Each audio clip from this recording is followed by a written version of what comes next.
रोज़ाना की बेस पे रोड एक्सीडेंट्स होते रहते हैं। बेशुमार माओं के लाल अपनी ज़िंदगी से हाथ धो बैठते हैं। लोग तमाशाई बन के मोबाइल निकाल कर उनकी वीडियो बनाते हैं। उनके इर्द गिर्द घेरा डाल के तमाशा देखना शुरू हो जाते हैं। भाई, तमाशा देखना बंद करें, ज़िंदगी को बचाएं, क्योंकि जिसने एक इंसान की जान बचाई गोया कि उसने सारी इंसानियत की जान बचाई। आज की वीडियो में हमारे ऑफिसर बताएंगे कि अगर किसी का रोड एक्सीडेंट हो जाए तो आपने उसकी ज़िंदगी को कैसे बचाना है, क्या करना है। सबसे पहले जब भी आपने किसी सीन पे आना है जहाँ पे किसी की जान को खतरा है, तो आपने अपनी सेफ्टी पहले देखनी है कि मैं सेफ हूँ, ये सेफ है, ये सीन सेफ है, ऊपर नीचे आगे पीछे देख के, ठीक है। अगर इस रोड के दरमियान में गिरा हुआ है तो उसको साइड पे कर लें, ठीक है। आपने आके क्या करना है वहाँ पे, ठीक है। आप उसके पास पहुँचे, ठीक है। आपने देखा कि ये बंदा, हेलो भाईजान, आप ठीक हो? टांग में दर्द हो रही है, ठीक है। हमने देखा कि यहाँ पे एक विजिबल जो है ना वो ब्लीडिंग हो रही है, ठीक है, जो नजर आ रही है उसके कपड़ों पे। हमने क्या करना है कि उस पार्ट को हमने एक्सपोज करना है, ठीक है। उसको नंगा करके एक्सपोज करके हमने देखा कि यहाँ पे ब्लीडिंग हो रही है, ठीक है। आपने कोई भी अपने सराउंडिंग में जो स्टरलाइज कपड़ा है, ठीक है, कोई गॉज पीस, कोई कपड़ा, कोई टाई वगैरह, कोई शर्ट आपकी जो बिल्कुल जरासीम से पाक हो, ठीक है, वो लेकर उसको डायरेक्ट प्रेशर देना है, ठीक है। ठीक, उस जख्म के ऊपर रख के अपने हाथ से, बल्कि अपने दोनों हाथों से उसको दबा देना है, ठीक है। डायरेक्ट प्रेशर देना है। उसके बाद आपने क्या करना है, डायरेक्ट प्रेशर के बाद उस हिस्से को दिल के लेवल से आपने ऊपर कर देना है, ठीक है। अच्छा, जिधर चोट लगी है सर उसको दिल की पोजीशन से ऊपर ले जाने में समझ नहीं आई, क्यों ऐसे क्यों करना है? क्योंकि दिल को यहाँ में ब्लीडिंग करने के लिए, हेमरेज के लिए ज़्यादा मुशक्कत करनी पड़ेगी, ठीक है। ज़्यादा ज़ोर से पंप करना पड़ेगा और उस वजह से यहाँ से ब्लीडिंग कम होगी। और ये भी नुक्ते वाली बात है कि एक बंदे के जिस्म के अंदर 5-6 लीटर खून होता है सर, वो अगर ज़ाया हो गया, निकल गया तो बंदा गया।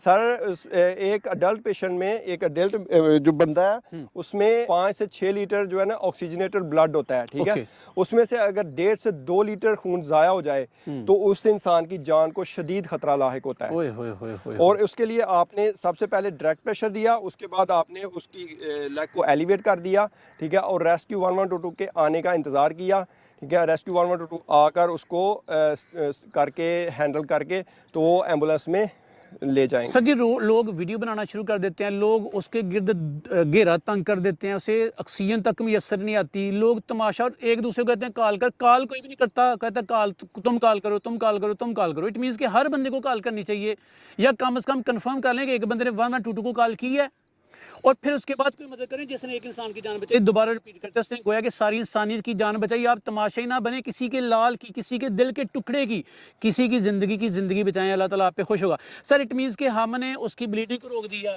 इसके बाद अगर बंदा बेहोश है तो फिर हमने क्या करना है?